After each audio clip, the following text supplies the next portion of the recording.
Hi, I'm Reb Myron. I'm a minister through Pathways of Life, and I've been a Course in Miracles student for 40 years.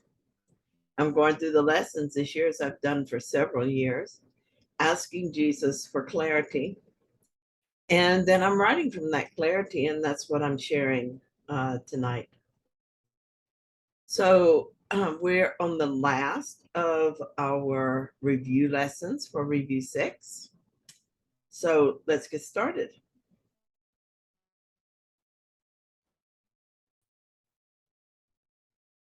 This is lesson 220.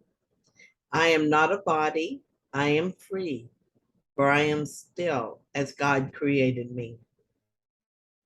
There is no peace except the peace of God. Let me not wander from the way of peace, for I'm lost on other roads than this. But let me follow him who leads me home, and peace is certain as the love of God. I'm not a body, I am free, for I am still as God created me. All I have to do to remain at peace is to make peace my goal and keep turning to the Holy Spirit for guidance when I lose my peace. Peace is not something I find in the world or that I achieve through changing something in the world. It might seem like the world is my problem and that I need to change something there, but that is not true. The world is an outward manifestation of an inward condition. It is simply the effect of something in the mind. If I'm not peaceful, I need to look within for the problem and for the answer. Both are right there in my mind. Trying to change the world is like putting a band aid on a bullet wound. The bullet is still in there and causing damage, and it's probably going to keep bleeding. And if you got shot, you would go to the doctor to have the bullet removed, the wound cleaned and properly bandaged. The doctor would then tell me what to do to heal properly. My mind is confused when I think something in the world needs to be changed for me to be happy. So I call on Dr. Spirit to remove the wrong minded thoughts, to clean up my thinking, and to advise me on how to see this differently. After that, I fill my mind with the truth so that I don't fall back into the same old thinking. I've learned that 1 minute meditations are very helpful. I pause in the day so that I can let my mind return to its natural state, if only for a moment or two. Then I bring peace and joy back into the world, and I feel so much gratitude for these simple practices that have shifted my thinking in a permanent way. I read this from Kate Greaves, who has used the course to awaken in the world and to achieve the peace of God. She said this: what I came to see was that if I desired something in the world, even the smallest thing, just for an instant, I lost the peace. The most subtlest of an idea that my happiness could lie in something in the world took me out of it. The desire for the peace of God has to be our only desire. Here is the answer: no compromise is possible in this. Lesson 185. I'm here to say that this is possible. I'm not extraordinary. I'm not special. I just didn't compromise. Oh my gosh, suddenly I saw the light. I saw that this was the answer for me. From lesson 185, I want the peace of God. To say these words means nothing, but to mean these words is everything. And no one can mean these words and not be healed. Then I looked again at what Kate said. She said that she lost her peace if she desired anything in the world. And she said she wasn't special or extraordinary, just that she didn't compromise. I knew, absolutely knew that this was right and that I can and must do this. So for the next few days, I watched my mind with interest to see what I valued more than I valued the peace of God. I also wanted to see how it is that wanting something in the world moved me out of the peace of God. Here are some of the things I noticed. I was in peace until I passed a mirror and thought I had to lose some weight. Just like that, I was no longer at peace. The thought was followed by many others. I wondered what to do about my body and what it means that I'm having so much trouble losing weight. I started thinking about what I ate that day and what I shouldn't have.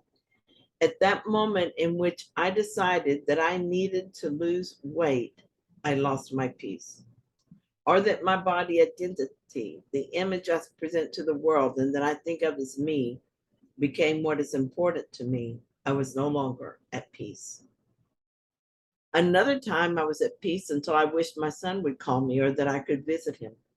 Then I felt sad and lonely, and my mind thought up a special relationship story about this and was off and running. I had been happy and at peace, and I had a simple thought of missing my son.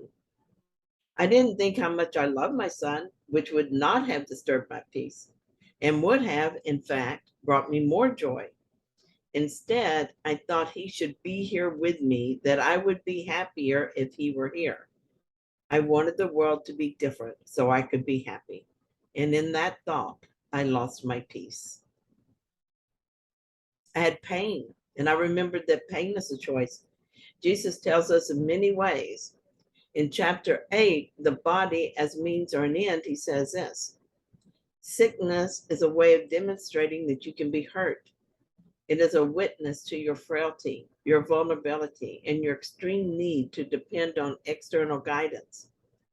The ego uses this as its best argument for your need for guidance. It dictates endless prescriptions of avoiding catastrophic outcomes. I was using pain to avoid knowing I am an eternal and divine being, the Son of God. I was using pain to keep myself in the illusion and bound to the ego. In other words, I was using pain to avoid the peace of God. Is that insane or what? I was doing yard work and it was very hot. While I thought about that and I felt like I needed it to be cooler, I was miserable.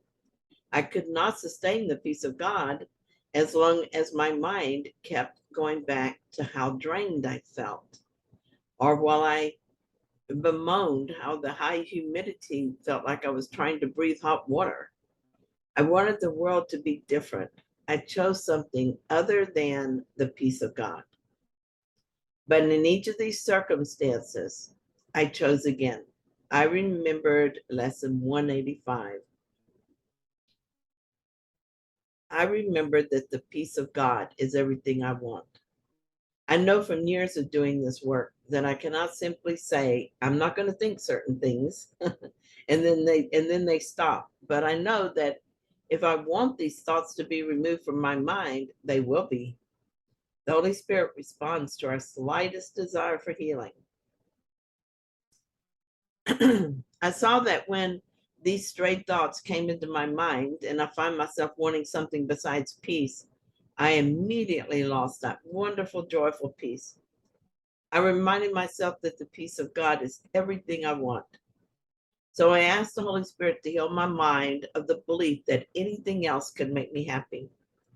I didn't stop, I didn't try to stop missing my son, for instance.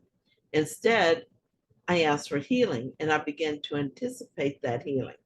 I'm watching my mind and my feelings to see what it's like to feel only love for him and no need at all. I didn't try to stop caring about how I looked. Instead, I started watching for a change, not knowing what that would look like, assuming it would be a change that does not leave me feeling guilty and afraid. In fact, I anticipated feeling free. How that occurred or what it looked like was not my business. My desire for this healing is my part. The rest is for the Holy Spirit, and He does not need my help. When the heat index when I was working in, it was 102. I was fine. I was hot, but I was not suffering. I was at peace. Knowing it could be that high and higher all next week, I was at peace with that. I'm not worried about it and have no reason to dread it.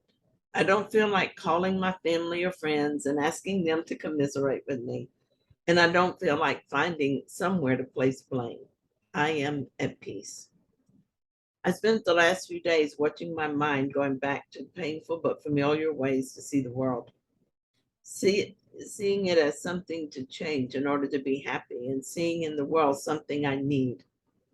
But I know I see that the peace of God really is everything I need.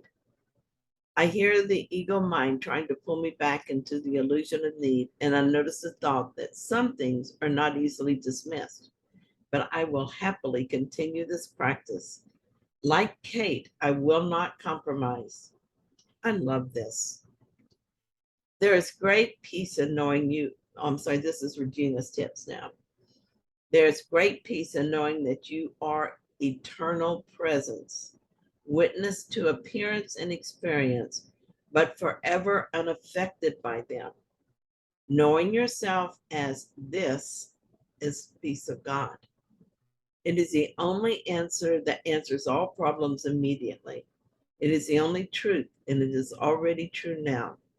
All that needs to happen for the peace of God to be your genuine experience forever is to let go of identifying with anything that is temporary and return to identification to the only thing or non-thing that is always here as yourself. So thank you so much for sharing this lesson with me. If you found it helpful, then please like it. And if you haven't yet, please subscribe. And thanks to all of you who already subscribed, and to those of you who come every day and share lessons with me. And I will be back tomorrow with another lesson.